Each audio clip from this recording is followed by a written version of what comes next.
Yes, sir! What's going on, everybody? Coming to you live from All City Live TV.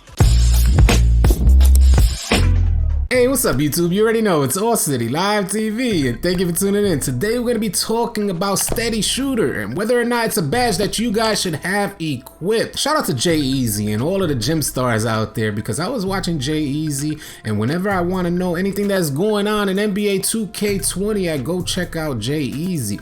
So he was talking about, on his channel, he was talking about how Mike Wang released the comment talking about Steady Shooter. And mind you, we're 10 patches in, and we're just now finding out what's going on with Steady Shooter. I'm gonna bring up Mike Wang's comment right now to show you guys what he said. Drippy Drew sent out a tweet asking whether or not Steady Shooter cancels out the effectiveness of some of his other shooting badges out there, such as Catch and Shoot, Difficult Shots, Hot Zone Hunter, Green Machine, and Hot Start. And there's like a relevant question, and I don't think there's a question that should be asked 10 patches in. Don't get me wrong, I'm not saying anything about Drippy Drew, but more so about why isn't there readily available information for us on these badges? Why do we need to find out 10 patches later on what a badge does to some of the other badges out there? So Mike Wang responds saying it won't cancel out the other badges, but it will dampen their impact a little. And what is a little? Such as Jay-Easy said, like what does a little mean? It's like, come on, man, why isn't this information readily available for us on 2K, on the game that we invested $60 in and continue to invest when we make these microtransactions such as VC transactions? Why isn't this information just there for us? But neither here nor there. Mike Wang confirmed that it does indeed, Steady Shooter does indeed dampen the impact of some of your other shooting badges. And I also want to give a huge shout out to NBA 2K2s, because NBA 2K2s is putting in work.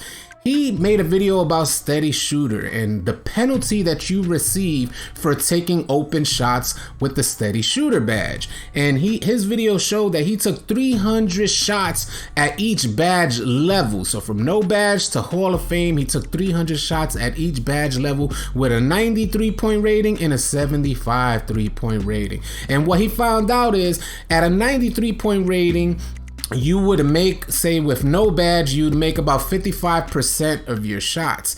And if you put the badge on bronze, as you guys can see on the left column, at the 93 point rating on bronze, it drops down to 47%. And as you increase your badge level, the penalty decreases. But even still, it's like, why do we want a badge? Please explain to me, y'all. Why do we want a badge that kills our open shots or drops down our make percentage? Why is that? Who wants it? I get it. I mean, NBA 2K2's really explained this, because there's different type of shooters out there. There's spot up shooters, and there's also players who like to, dribble and shoot off the dribble. You know what I'm saying? So I understand their logic, but no badge should actually penalize you for taking an open shot, period. That's my thoughts on it. I don't think any badge should penalize you for taking an open shot, because creating an opportunity for an open shot is what basketball is all about. That's the strategy of basketball, is creating an opportunity for an open shot. So anyway, I want to stress this to you guys, because at a 75 3-point rating, let's say he took 300 shots with no badge and the percentage was 48%. So he made about 48% of his 3-point shots with no Steady Shooter badge.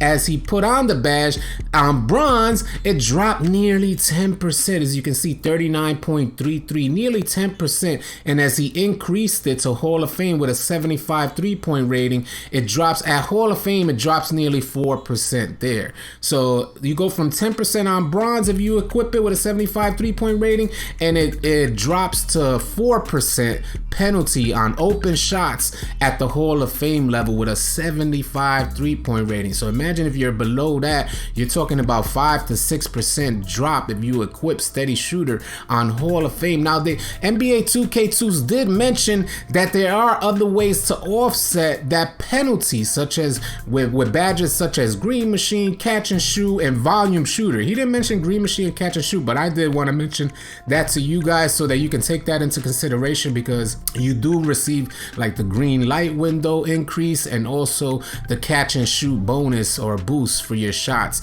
So you want to take that into consideration with the volume shooter badge, which I think NBA 2K2's mentioned that you get about a 6% increase with the volume shooter badge up to Hall of Fame. So what we ended up finding out from all these numbers, because I know they can be confusing to some of you guys out there, it's just like, listen, if you got a low 3-point rating shot, if you got a low 3-point rating, you don't necessarily want to equip the steady shooter badge because you don't have a lot of badge points to make up for the penalties that you receive on open shots. But if you have a high 3-point rating, which means you probably got a lot more badges, a lot more shooting badges to make up for any penalties that steady shooter offers you. And I think this is, again, I can't stress this enough, I think this is something that should be readily available for us. We shouldn't have content creators defining what these badges do for us. This information should be readily available for us, and it's unfortunate that that's the case, but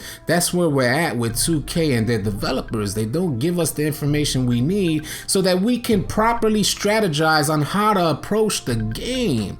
Well, that's how I feel about steady shooter. You guys have the numbers there. You saw what Mike Wang said about steady shooter nerfing the impact of some of your other shooting badges. Whether or not you guys want to take all of this information and unequip or re-equip steady shooter is really on you guys. This is just a matter of giving you guys the information that I receive from other content creators that are putting in work for us here at the 2K community. I hope you guys enjoyed this video, and if you did, please consider subscribing to our channel, as we're gonna have a ton of NBA 2K20 content coming your way. Catch you guys on the next video.